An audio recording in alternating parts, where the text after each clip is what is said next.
Doctor ortho Ayurvedic oil and capsule, अब दर्द भी घुटने टेकेगा।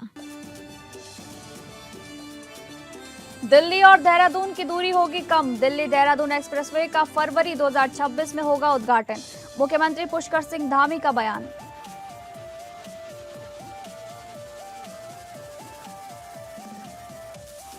देहरादून में स्वैच्छिक स्वच्छता कार्यक्रम में मुख्यमंत्री धामी हुए शरीक। स्वच्छता के प्रति जागरूक रहने का किया आग्रह। चंपावत में हरियाणा से आए गायक मासूम शर्मा के बोल पर बवाल। कांग्रेस ने जताई नाराजगी। कहा देवभूमि का अपमान बर्दाश्त नहीं, संस्कृति से खिलवाड़ करने वालों पर हो कार्रवाई। सितारगंज में नशा माफिया के खिलाफ पुलिस का सख्त अभियान। अवैध शराब भट्टियां ध्वस्त, कच्ची शराब और करीब 4000 लीटर सामग्री भी नष्ट।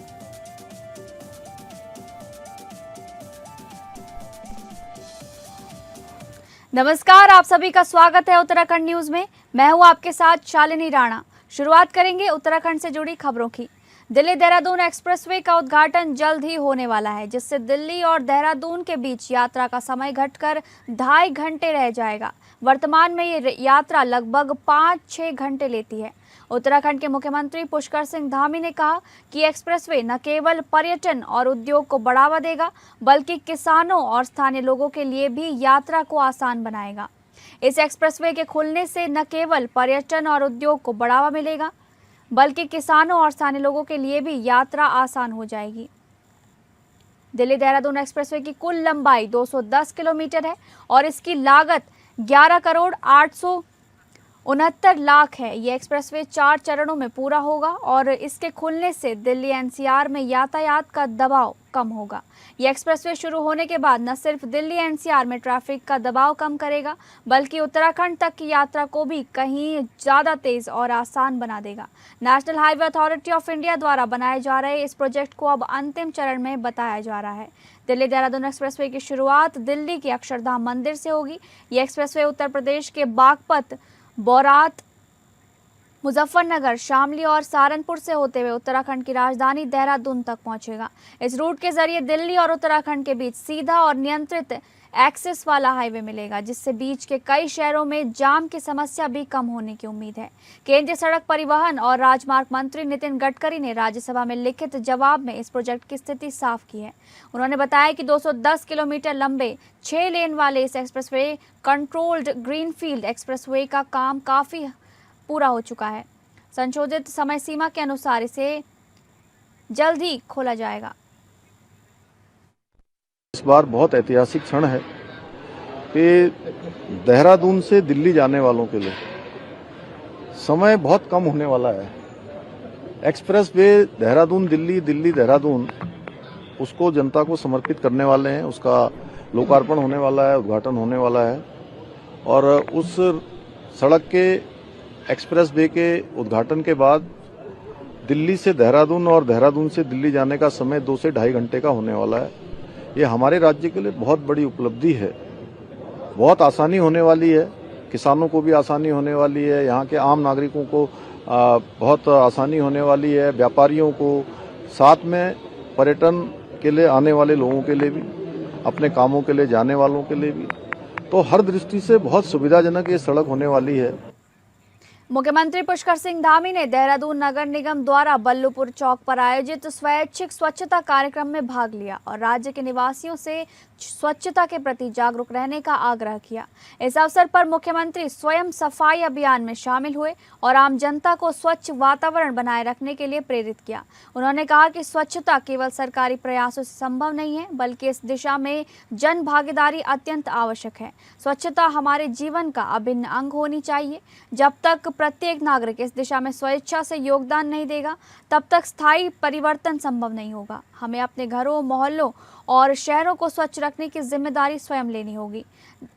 देहरादून नगर निगम के इस अभियान की सराहना करते हुए मुख्यमंत्री ने कहा कि इस प्रकार के जन भागीदारी और आधारित कार्यक्रम समाज में सकारात्मक परिवर्तन लाने में महत्वपूर्ण भूमिका निभाते हैं।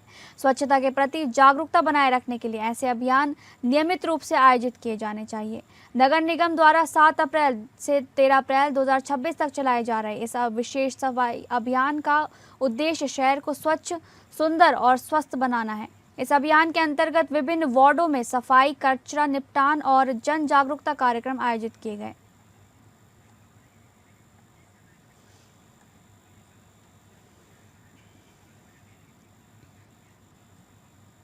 अगली खबर उत्तराखंड की सांस्कृतिक गरिमा पर चोट करने वाले एक विवादित कार्यक्रम को लेकर राजनीतिक और सामाजिक आक्रोश तेज हो गया है। हरियाणा से आए गायक मासूम शर्मा द्वारा डीएवी कॉलेज देहरादून के मंच से अभद्र भाषा के प्रयोग पर कांग्रेस सचिव आनंद मेहरा ने तीखी प्रतिक्रिया देते हुए उसे देवभूमि का अपमान करार दिया है। उन्होंने कहा कि उत्तराखंड अपनी समृद्ध लोक परंपराओं, संस्कृति और गौरवशाली विरासत के लिए देश दुनिया में जाना जाता है। ऐसे पवित्र प्रदेश में मंच से मां बहनों के लिए अपमानजनक शब्दों का प्रयोग करना न केवल निंदनीय है बल्कि समाज के मूल्यों पर सीधा प्रहार है। मेहरा ने सवाल उठाया कि जिस कार्यक्रम में खानपुर के निर्दलीय विधायक भी मंच पर मौजूद थे, वहां इस तरह की भाषा का इस्तेमाल होना और उस पर तत्काल रोक न लगना बेहद दुर्भाग्यपूर्ण है। वायरल वीडियो में स्पष्ट रूप से अभद्र शब्दों का प्रयोग सुनाई दे रहा है। बावजूद इसके पुलिस प्रशासन द्वारा केवल नोटिस भेजना कई गंभीर सवाल खड़े करता है। उन्होंने कहा कि यह सिर्फ गाली गलौज का मामला नहीं बल्कि उत्तराखंड की अस्मिता, संस्कृति और सम्मान के साथ खिलवाड़ है। साथ ही स्थानीय कलाकारों की अनदेखी का भी प्रतीक है, जिन्हें ऐसे आयोजनों में प्राथमिकता मिलनी चाहिए। पत्रकारों से बातचीत में आनंद मेहरा ने कहा कि देवभूमि की मर्यादा को ठेस पहुंचाने वालों के खिलाफ सख्त और त्वरित कार्रवाई होनी चाहिए। भविष्य में ऐसे आयोजनों के लिए स्पष्ट दिशा निर्देश बनाए जाएं ताकि किसी भी मंच से इस प्रकार की अभद्रता दोबारा ना हो सके। दोषी कलाकार के खिलाफ कड़ी कार्रवाई की जाए, आयोजकों की जवाबदेही तय हो, स्थानीय कलाकारों को प्राथमिकता और सम्मान दिया जाए। अंत में उन्होंने स्पष्ट चेतावनी दी कि देवभूमि की गरिमा से किसी भी कीमत पर समझौता नहीं किया जाएगा।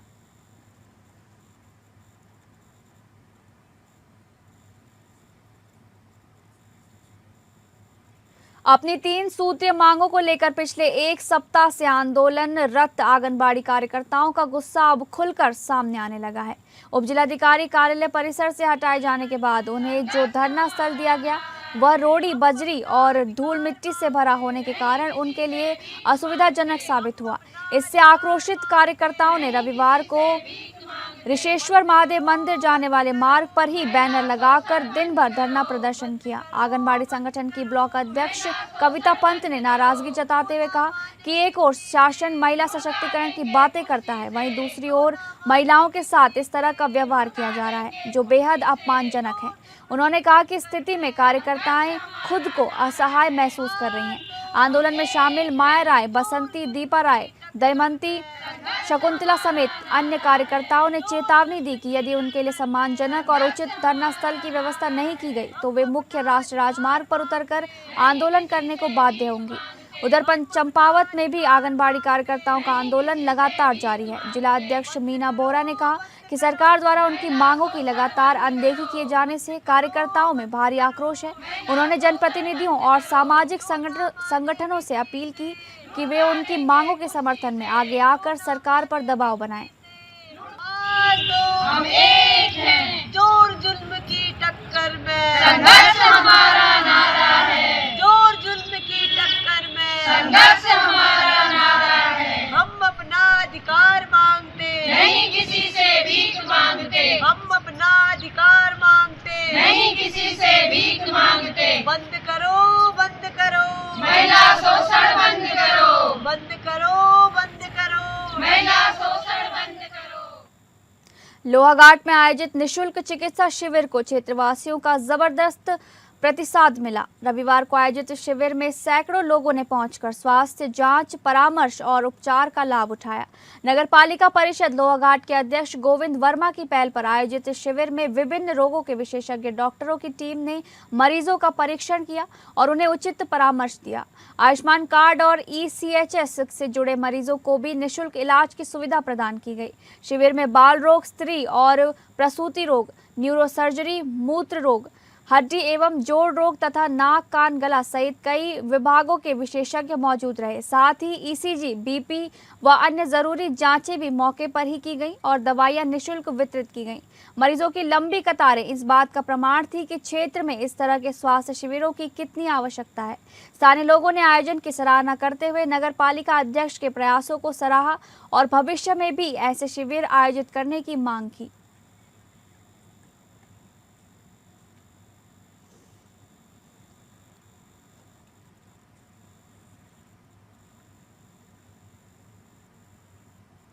देहरादून में हरियाणवी गायक मासूम शर्मा के खिलाफ मामला दर्ज कराने की मांग उठी है। अधिवक्ता और कांग्रेस प्रवक्ता संदीप चमोली ने डालनवाला कोतवाली में तहरीर देकर कार्यक्रम के दौरान अभद्र भाषा के प्रयोग का आरोप लगाया है। साथ ही पुलिस से गंभीर धाराओं में मुकदमा दर्ज करने की मांग की है। वहीं पुलिस ने तहरीर के आधार पर मामले की जाँच शुरू कर दी है और तथ्यों के आधार पर आगे की कार्रवाई की बात कही जा रही है।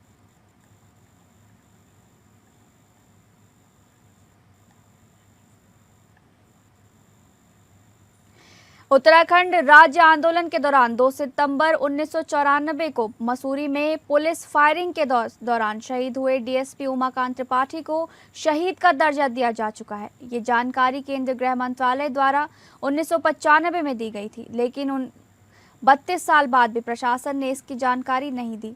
उमाकांत त्रिपाठी की शहादत को याद करते हुए राज्य आंदोलनकारियों ने सरकार से मांग की है कि उन्हें शहीद का दर्जा देने के साथ साथ उनके परिवार को उचित सम्मान और सुविधाएं दी जाएं। आंदोलनकारियों का कहना है कि सरकार को उनकी मांगों पर जल्द से जल्द कार्रवाई करनी चाहिए। उत्तराखंड राज्य आंदोलन 1994 में शुरू हुआ था, जिसका उद्देश्य उत्तराखंड को एक अलग राज्य बनाना था। इस आंदोलन में कई लोग शहीद हुए, जिनमें उमाकांत त्रिपाठी भी शामिल थे। आखिरकार 9 नवंबर 2000 को उत्तराखंड को एक अलग राज्य के रूप में स्थापित किया गया। उमाकांत त्रिपाठी जी को हम लोग 94 से ही शहीद मान रहे थे, 2 सितंबर 1994। राज्य बनने के बाद पिछले 2 दशक से मसूरी आंदोलनकारी मंच, मसूरी की जनता और एज एन आंदोलनकारी हम भी प्रयासरत थे 2 दशक से। लेकिन बड़े ताज्जुब की बात है कि ना तो प्रदेश की जनता को, ना प्रदेश के शासन को, ना उत्तराखंड के होम डिपार्टमेंट को, ना पुलिस मुख्यालय को ये किसी को भी मालूम नहीं था कि 1995 में ही गवर्नमेंट ऑफ इंडिया की होम मिनिस्ट्री ने त्रिपाठी जी को शहीद का दर्जा दे दिया है। दिल्ली के अंदर बाकायदा जहां शहीदों की सूची होती है, जिस सम्मानित दीवार पर, स्मारक पर, उसमें उनका नाम अंकित है।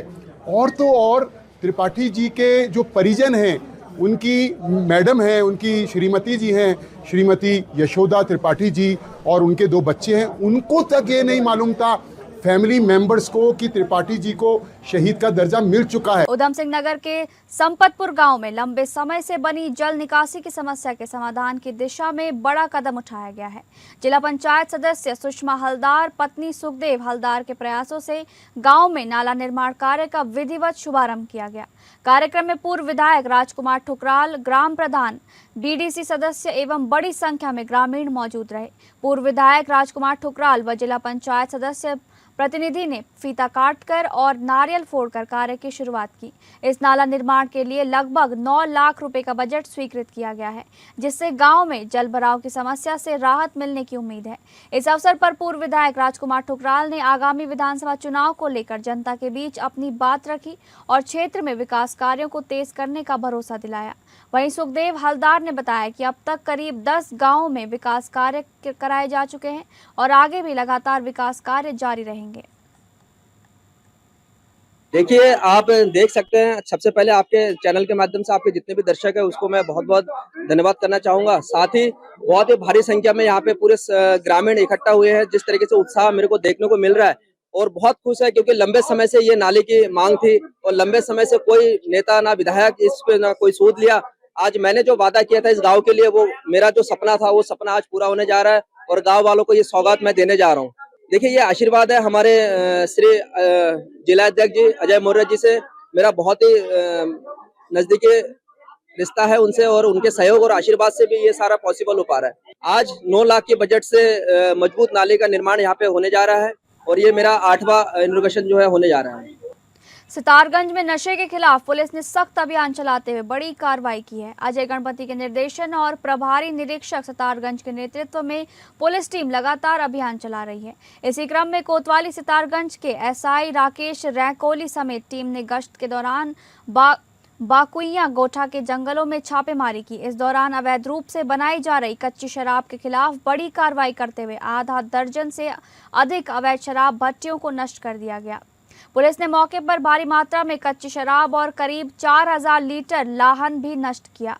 इस कार्रवाई के बाद क्षेत्र में शराब माफियाओं में हड़कंप मच गया है। बताया जा रहा है कि पिछले 2 सप्ताह से नशे के विरुद्ध ये अभियान लगातार जारी है और आगे भी सख्ती बरती जाएगी।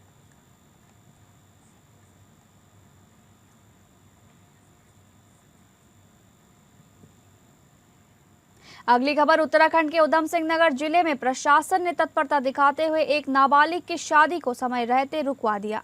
मामला गदरपुर क्षेत्र का बताया जा रहा है, जहां एक नाबालिग लड़की के निकाह की सूचना प्रशासन को मिली थी। सूचना मिलते ही SDM Richa Singh, police, child helpline और बाल विकास विभाग की टीम के साथ मौके पर पहुंची। जांच के दौरान शिकायत सही पाई गई, जिसके बाद तुरंत कार्रवाई करते हुए विवाह को रुकवा दिया गया। प्रशासन ने नाबालिग बच्ची को रेस्क्यू कर चाइल्ड हेल्पलाइन की टीम को सौंप दिया। इसके बाद उसे रुद्रपुर स्थित बाल संप्रेक्षण गृह में बाल कल्याण समिति के समक्ष पेश किया गया, जहां बच्ची की काउंसलिंग की गई और आगे की कानूनी प्रक्रिया शुरू की गई है। बाल कल्याण समिति के निर्देश पर बच्ची का मेडिकल परीक्षण भी कराया गया है। फिलहाल बच्ची को सुरक्षित देखभाल के लिए वन स्टॉप सेंटर भेज दिया गया है। इस पूरी कार्रवाई में पुलिस, चाइल्ड हेल्पलाइन और बाल विकास विभाग की टीम मौजूद रही। एसडीएम ऋचा सिंह के परिजनों को कड़ी चेतावनी दी है कि भविष्य में ऐसी कोशिश करने पर सख्त कानूनी कार्रवाई की जाएगी। उन्होंने साफ कहा कि बाल विवाह एक दंडनीय अपराध है और इसमें शामिल लोगों को जेल भी हो सकती है। प्रशासन ने आम लोगों से भी अपील की है कि ऐसी किसी भी सूचना को तुरंत अधिकारियों तक पहुंचाएं। इस कार्रवाई से साफ संदेश गया है कि जिले में बाल विवाह किसी भी कीमत पर बर्दाश्त नहीं किया जाएगा।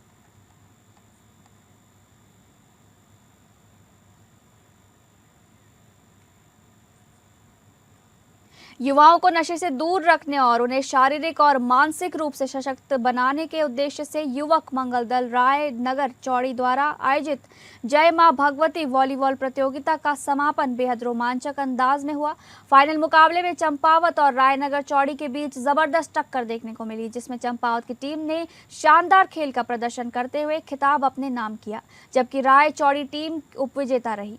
जिले भर में आई कुल 8 टीमों ने प्रतियोगिता में भाग लेकर खेल प्रतिभा का शानदार प्रदर्शन किया, जिससे पूरे क्षेत्र में उत्साह और खेल भावना का माहौल बना रहा।